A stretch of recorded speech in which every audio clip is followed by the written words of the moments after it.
Herzlich willkommen auf unserem Kanal.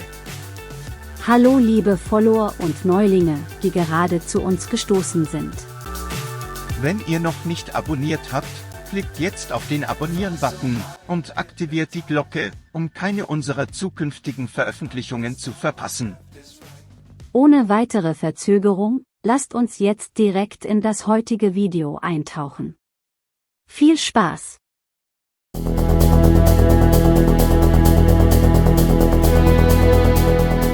Hey George, hast du schon von diesem neuen Trend auf YouTube gehört? Hey Linda, nein, das habe ich nicht. Was ist der neueste Trend? Nun ja, es dreht sich alles um die viralen Herausforderungen.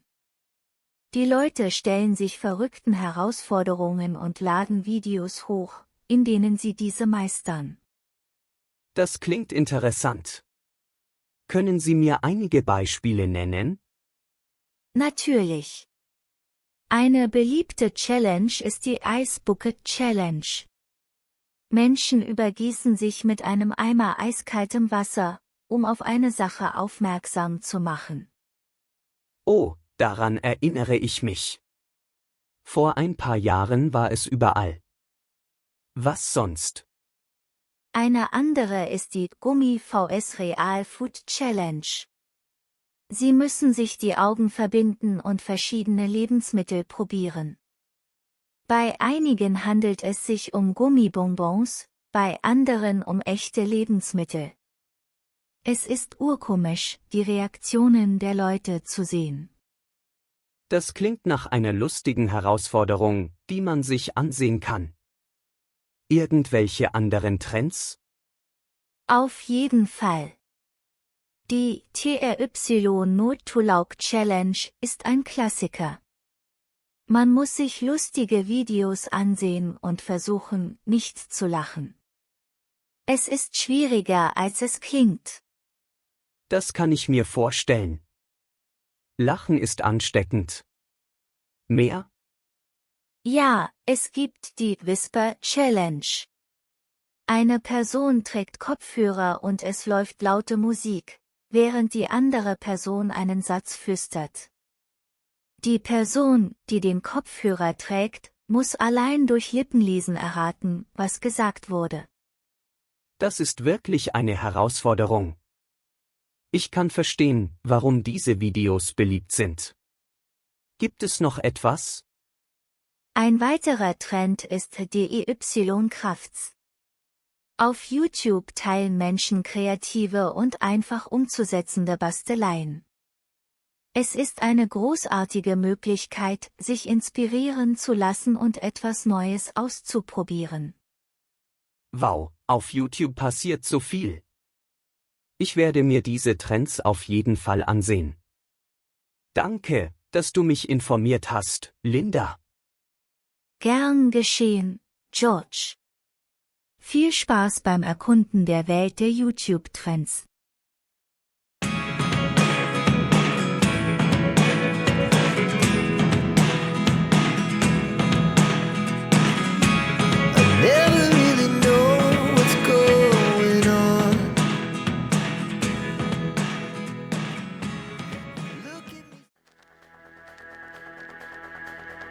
Guten Abend, liebe Hörerinnen und Hörer.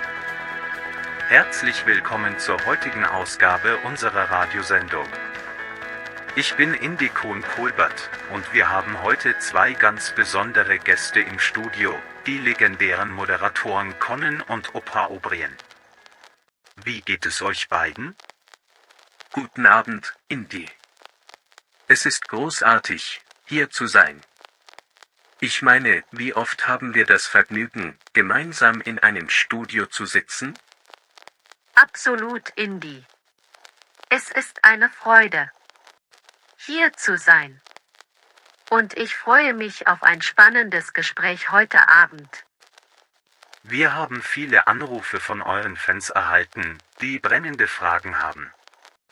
Aber bevor wir die Anrufe entgegennehmen, möchte ich mit euch über ein wichtiges Thema sprechen, den Einfluss von Medien und Unterhaltung auf unsere Gesellschaft. Wie seht ihr das? Das ist wirklich ein bedeutendes Thema, Indy. Medien und Unterhaltung haben einen immensen Einfluss auf die Art und Weise, wie Menschen die Welt sehen und sich selbst darin positionieren. Als Moderatoren tragen wir eine gewisse Verantwortung dafür, welche Botschaften wir verbreiten. Ich stimme Conan zu. Medien können eine Plattform für Veränderung und Inspiration sein, aber sie können auch negative Stereotypen und Vorurteile verstärken. Wir müssen bewusst darüber nachdenken, welche Geschichten wir erzählen und welchen Einfluss sie haben können. Das ist definitiv ein wichtiger Aspekt. Jetzt wollen wir unsere Hörer einbeziehen. Wir haben bereits den ersten Anruf. Hallo, wer ist dran? Hallo, ich bin Lisa aus Berlin. Ich wollte wissen, wie ihr eure Verantwortung als Moderatorin seht, wenn es darum geht, kontroverse Themen anzusprechen? Hallo Lisa, das ist eine großartige Frage. Als Moderatoren haben wir die Verantwortung, kontroverse Themen respektvoll und ausgewogen zu behandeln. Wir müssen sicherstellen, dass verschiedene Perspektiven gehört werden und dass wir dazu beitragen, einen konstruktiven Dialog zu fördern. Genau. Lisa, kontroverse Themen können schwierig sein, aber sie müssen angesprochen werden, um Fortschritt zu ermöglichen. Wir sollten uns darauf konzentrieren, Brücken zwischen verschiedenen Standpunkten zu bauen, anstatt Gräben zu vertiefen. Vielen Dank, Lisa, für diese Frage. Der nächste Anrufer ist bereit. Hallo, wer ist dran? Hallo, ich bin Max aus München.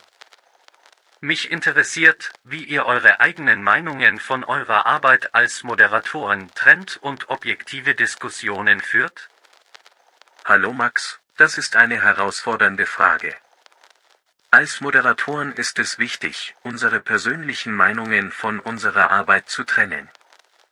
Wir müssen uns darauf konzentrieren, Fakten zu präsentieren, verschiedene Meinungen zuzulassen und eine Plattform für Diskussionen zu bieten, anstatt unsere eigenen Ansichten aufzudrängen. Genau, Max. Es ist eine ständige Herausforderung, aber wir müssen uns immer daran erinnern, dass unsere Aufgabe darin besteht, Informationen und Perspektiven bereitzustellen, damit die Zuhörer sich eine eigene Meinung bilden können. Vielen Dank, Max, für diese Frage. Leider haben wir nicht mehr viel Zeit, um weitere Anrufe entgegenzunehmen, aber ich möchte mich bei Conan und Opa O'Brien für ihre wertvollen Einblicke und Gedanken zu diesen wichtigen Themen bedanken. Es war großartig, euch hier im Studio zu haben. Vielen Dank, Indy. Es war eine Freude, hier zu sein und über diese Themen zu sprechen. Absolut, danke, Indy. Und danke an alle Hörerinnen und Hörer, die angerufen haben. Eure Fragen waren fantastisch. Das war ein großartiges Gespräch. Vielen Dank an unsere Gäste und an unsere Hörerinnen und Hörer, die zugehört haben. Wir wünschen euch allen einen schönen Abend und bleibt dran für weitere spannende Diskussionen in Zukunft.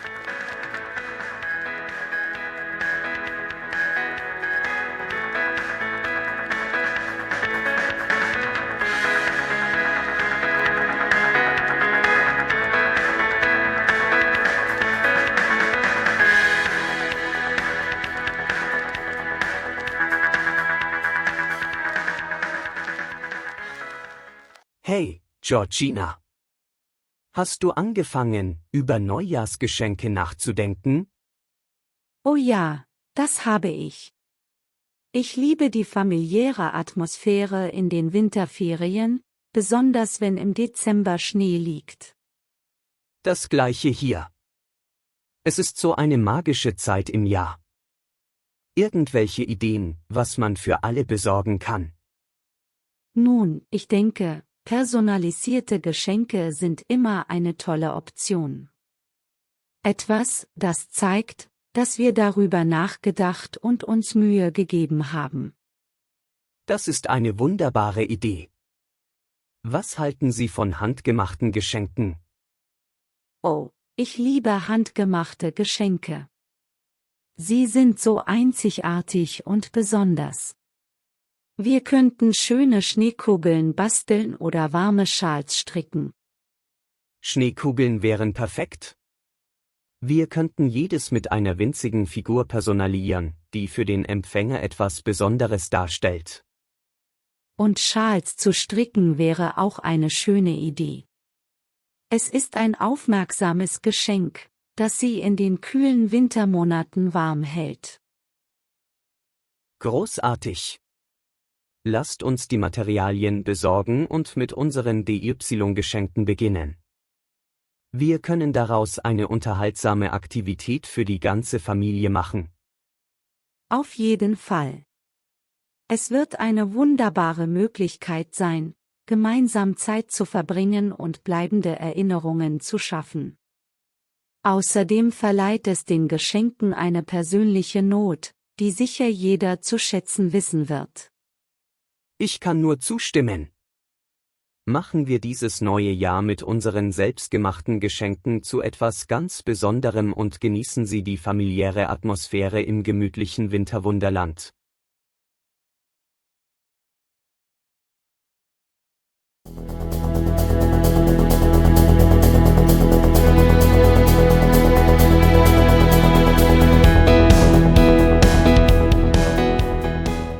Hallo. Ich habe darüber nachgedacht, Deutsch zu lernen. Hast du irgendwelche Tipps oder Ratschläge? Hallo. Natürlich, ich helfe dir gerne.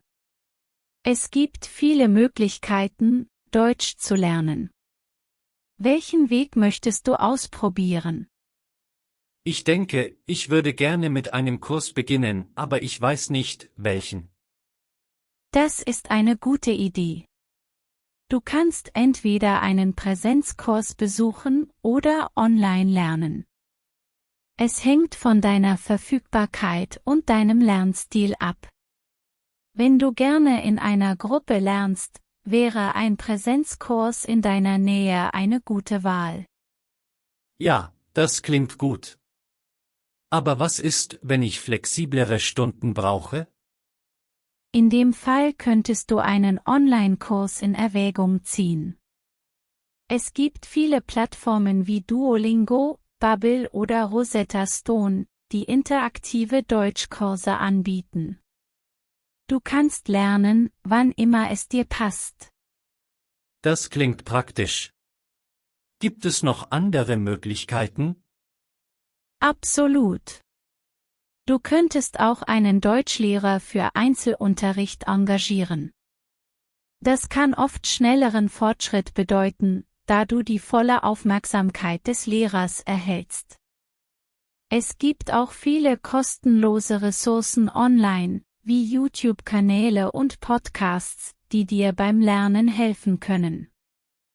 Das hört sich großartig an. Gibt es noch etwas, worauf ich achten sollte? Denke daran, regelmäßig zu üben. Setze dir realistische Ziele und bleibe motiviert. Es ist auch hilfreich, die deutsche Kultur zu erkunden, indem du deutsche Filme, Bücher oder Musik hörst. Und vergiss nicht, mit deutschen Muttersprachlern zu sprechen, um deine Sprachkenntnisse zu vertiefen. Vielen Dank für die Tipps. Ich werde sicherlich einige davon ausprobieren. Gern geschehen. Viel Erfolg beim Deutschlernen. Es wird eine lohnende Erfahrung sein. Ja, das okay, ich bin wirklich aufgeregt, Deutsch zu lernen, aber ich frage mich, wie ich die deutsche Grammatik am besten angehen sollte. Sie scheint ziemlich kompliziert zu sein. Das verstehe ich. Die deutsche Grammatik kann herausfordernd sein, aber es gibt einige gute Ressourcen, die dir dabei helfen können. Zunächst einmal empfehle ich, ein gutes Lehrbuch oder eine Grammatikreferenz zu besorgen. Dort findest du Erklärungen zu den verschiedenen grammatischen Konzepten. Gibt es bestimmte Bücher, die du empfehlen würdest? Ja, es gibt einige beliebte Lehrbücher wie Schritte international oder Menschen für Anfänger. Für fortgeschrittene Lernende sind Grammatik aktiv oder Übungsgrammatik für die Mittelstufe gute Optionen. Das ist hilfreich. Aber wie kann ich sicherstellen, dass ich die Grammatik auch praktisch anwenden kann? Eine gute Möglichkeit, die Grammatik in der Praxis zu üben, ist das Sprechen. Finde Sprachpartner oder schließe dich Konversationsgruppen an. So kannst du das Gelernte anwenden und deine mündlichen Fähigkeiten verbessern. Außerdem solltest du regelmäßig schreiben, um deine schriftlichen Fertigkeiten zu schärfen. Das klingt vernünftig. Gibt es noch andere Tipps, die du teilen möchtest? Ja, bleib geduldig und gib dir selbst Zeit, um zu lernen. Das Erlernen einer neuen Sprache kann einige Zeit in Anspruch nehmen, also lass dich nicht entmutigen. Und denk daran, dass Fehler zum Lernprozess gehören. Sie sind eine Gelegenheit, zu verbessern. Vielen Dank für all die nützlichen Ratschläge. Ich fühle mich jetzt viel besser vorbereitet, Deutsch zu lernen. Gern geschehen. Ich wünsche dir viel Erfolg auf deinem Deutschlernweg. Du wirst es schaffen.